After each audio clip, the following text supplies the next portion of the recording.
আসসালামু আলাইকুম। প্রতিবারই যখন ছবিগুলো দেখি, ভিডিওতে দেখি, এখন এই জুলাই মাসের কারণে বারে বারে দেখছি, যখনই দেখি নিথর হয়ে যায়। আমার মতো সারা দেশ নিথর হয়ে যায়। যখন শহীদদের মা বাবার সঙ্গে দেখা হয়, মনে প্রশ্ন জাগে, তারা কি আমাদের মতো ছবি দেখার জন্য অপেক্ষা করে? তারা তো সারাক্ষণই নিথর হয়ে আছে। কি ছিল, কোথায় গেল, কেন হলো? যাদের ছেলে মেয়ে আহত হয়েছে, সেই পরিবারের কি অবস্থা? এটা হলো আমাদের বাস্তব। জুলাইয়ের ৩৬ দিনে যে মহাতাণ্ডব, এই তাণ্ডবের প্রতিক্রিয়া কত গভীরভাবে আমাদের মধ্যে প্রথিত আছে, সেটা আমাদের ভবিষ্যৎ নির্ধারণ করবে। আমি আমার সহকর্মীদের বলছিলাম, একটা হাউস অফ হরর বানানোর জন্য, দেখার জন্য সেখানে দৃশ্যগুলো কিভাবে হয়েছে সেগুলো ধারণ করার জন্য। তো পরে ভাবলাম, এটা তো হাউস অফ হরর না, এটা তো কান্ট্রি অফ হরর। এটা তো এক জায়গার বিষয় না, সারা দেশ জুড়ে যে হরর সৃষ্টি হয়েছে, এটা মনে জাগে। বন্ধু ফখরুল ইসলাম, মির্জা ফখরুল ইসলাম সাহেব বলেছেন যে আয়নাঘরের সঙ্গে দেখা করে এসছেন, তাদের সঙ্গে যখন দেখা হয়, কথা হয়, তাদের খবর পড়ি পত্রিকাতে, মানুষ কিভাবে এরকম নির্মম হতে পারে মাথায় আসে না। আমরা যে হাউস অফ হরর বলছি, এই আয়নাঘরের প্রতিটি ঘর যদি আমরা সবাইকে দেখাতে পারতাম, জাতি বুঝতে পারত 16 বছর ধরে কি কাণ্ডটা হয়েছে। এবং কারো কাজ এমন নাই যে তার কোনো পরিচিত এই হররের শিকার হয়নি। হাউস অফ হরর করতে হলে আমাদেরকে জায়গায় জায়গায় ছোট ছোট ঘরগুলো, যেখানে মানুষকে বছরের পর বছর নির্মমভাবে অত্যাচার করেছে, যেখানে ইলেকট্রিক চেয়ার রেখেছে, যেগুলো তো আমাদের সবার দেখারও সুযোগ হয়নি।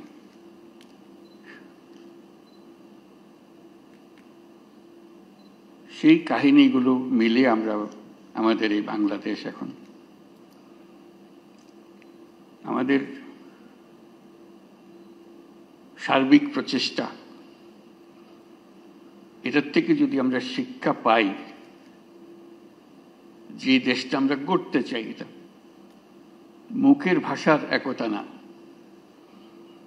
যেটা বললাম বলে গেলাম ওরকম না, গভীরভাবে যেখানে আসবে, আমাদের তরুণরা শিখে আসবে, এই দেশ একেবারে নতুন করে বানিয়ে আনতে হবে। এটা উপরই একটা প্রলেপ দেওয়ার পরিবর্তন না, গভীরতম ভাবে পরিবর্তন। সে গভীরতম পরিবর্তন যদি না করি, যেই স্বৈরাচারের বিরুদ্ধে আজকে আমরা কথা বলছি, আবার ঘুরে ফিরে এসে চলে আসবে, এক ভঙ্গিতে না এক ভঙ্গিতে চলে আসবে। যতই আমরা আইন কানুন সামাল দিই, যতই সংস্কার করি, যে সংস্কার আমাদের দরকার সেই সংস্কার আরো গভীরের সংস্কার। এই সংস্কার গুরুত্বপূর্ণ, আমি অস্বীকার করছি না, অত্যন্ত গুরুত্বপূর্ণ। কিন্তু আমার আবেদন হচ্ছে,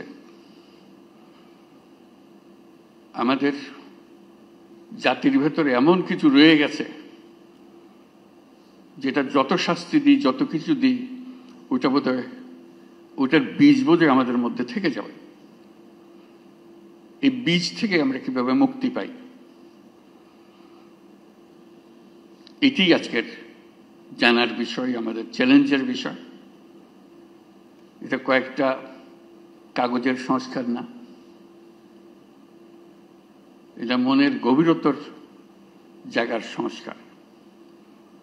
মানুষ হিসেবে আমাদেরকে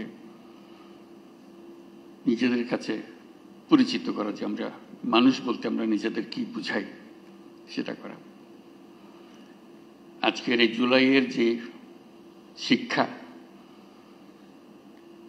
সেই শিক্ষাটা হবে আমরা সেভাবে নিজের থেকে আবার, এটা আমাদের ভেতরে আছে, আমাদের যে নাই তা না, কিন্তু এটা গভীরে ঢুকে গেছে, এটার থেকে বের করতে পারতেছে না। আমরা যেন সেটাকে আবার নতুনভাবে আমাদেরকে আবিষ্কার করতে পারি, তাহলে জাতি হিসেবে আমরা পুনর্জন্ম লাভ করব। জুলাই আমাদের পুনর্জন্মের মাস। এটা শুধু স্বৈরাচারী মুক্তির বাস না, কতগুলো আঙ্গিক বিষয়, কতগুলো প্রলেপ বিষয়, এটা দিয়ে আমরা মনে করি যে আমরা কাজ করে ফেলেছি। সেখান থেকে যদি আমরা বিদায় করে মনে করি যে কাজ হয়ে গেছে, তাহলে আমরা বড় ভুল কাজ করলাম। আমাদের আগামীতে এখনো সুযোগ আছে। জুলাইয়ের শিক্ষা এখনো আমাদের কাছে তাজা আছে। মাঝে মাঝে ভয় হয় এই শিক্ষা ক্ষয়ে যাবে, ভুলে যাব, আবার অতীতের মতো ভাষা রপ্ত হয়ে যাবে, আবার সেই ভাষা ব্যবহার করব, আবার সেই ব্যাখ্যা ব্যবহার করব। সেই দিকে যাতে আমাদের যেতে না হয় আর কোনোদিন, এই পথ একেবারে বন্ধ করে দেওয়া, এই পথের কোনো ঠিকানা আমরা যাব না, আমাদের নতুন পথ রচনা হবে, সেই পথের দিকে আমরা যাব, সেই আমাদের কমিটমেন্ট। আজকে জাতিসংঘ যে ভূমিকা পালন করেছে সেটা স্মরণ করার জন্য আমরা এখানে এসেছি, তাদেরকে ধন্যবাদ দেওয়ার জন্য এসেছি। আমি সেই কথাগুলো বলি। Distinguished guests, honorable political leaders, colleagues, friends, and my dear friend Huma Khan. Today we gather to mark the first anniversary of the July uprising, a moment of profound significance in the history of our nation. It was a moment when thousands of Bangladeshis, men and women, most of them young, stood up against tyranny and reclaimed the dignity and future of our country. Their courage spoke not only for our people, but for humanity. On this historic occasion, I wish to recognize the steadfast support of the international community, particularly the United Nations, which has always stood beside Bangladesh, beginning from the War of Independence in 1971, coming to the Rohingya crisis, and again during the dark days of July and August last year. In the aftermath of the Second World War, the United Nations set out to define and defend the inalienable rights of all human beings, irrespective of race, religion, sex, or status. The Universal Declaration of Human Rights emerged as a moral compass for our world, and its principles have been embedded in our own constitution, Bangladesh's constitution. Yet, over the past 16 years, these rights were repeatedly denied to our citizens. Our institutions were captured. Freedoms were curtailed. Violence became the prime tool of governance. Last July, our society stood united in rejecting this reality. The people of Bangladesh reclaimed their rights with clarity, resolve, and immense bravery. Immediately after the establishment of the interim government in August last year, I formally requested the Office of the High Commissioner of Human Rights of the United Nations to conduct an independent fact-finding mission to investigate allegations of human rights abuses between July 1 to August 15. We believed that immediately an impartial and credible accounting of the truth was essential, not for justice alone, but also for healing. The UN High Commissioner's report, released in February 2025, revealed the staggering scale of the atrocities, an estimated 1,400 lives lost in just a few weeks. The report described the violence of systemic, directed, and coordinated from the highest level of the previous regime. It raised urgent concerns about potential crimes against humanity. These findings have been further corroborated by international investigative journalism and inspired the reports by the BBC and Al Jazeera. We are grateful to the Office of the High Commissioner for not only documenting these abuses, but for offering a comprehensive set of recommendations to help ensure that such violations never happen again. We have taken these recommendations to our heart, not out of obligation to others, but out of responsibility to ourselves. Since assuming office, our government has begun implementing wide-ranging reforms. We have amended the Code of Criminal Procedure and acceded to the International Convention for the Protection of All Persons from Enforced Disappearance. Earlier this month, we signed a Memorandum of Understanding with the Office of High Commissioner of Human Rights to establish a facilitating mission in Dhaka. This mission will provide technical support for reform initiatives as well as capacity building for government institutions, local authorities, and civil society actors working to safeguard most precious thing, human rights. From the earliest days of the interim government, the United Nations has been a vital partner in our transition.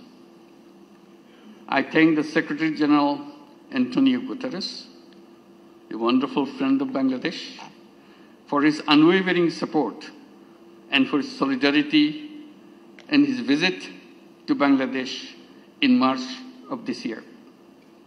I also extend my deep appreciation to High Commissioner Volker Turk, the members of the Office of the High Commissioner for Human Rights, fact-finding team, Ms. Gwen Lewis, the UN Resident Coordinator, and of course my friend Huma Khan, Senior Human Rights Advisor, for their extraordinary and historical contributions. Our work is far from finished. Alongside our reform agenda, we are pursuing legal accountability for those responsible for gross violations. But justice is not only about punishment. Justice is also about ensuring that the state power can never again be used to suppress, silence, or destroy its own people. We are working to build a broad national consensus around a renewed political system. These are not just words. These are something to be embedded in our heart. One that delivers inclusive, participatory, and credible elections. The goal is clear: to establish a society where all Bangladeshis can live in peace, with freedom, with dignity, and with pride. As we reflect on the past year, we remember those who gave their lives in pursuit of that vision. Their sacrifice paved the way for a new chapter in our history. They created a new Bangladesh. That's their dream. This is rooted in hope, human rights, and democratic principles. On behalf of the people of Bangladesh, I thank the United Nations for standing with us in our darkest hour. And I look forward to the continued partnership as we move forward. Thank you, United Nations. And thank you, Huma Khan. Thank you all. Allah Hafiz.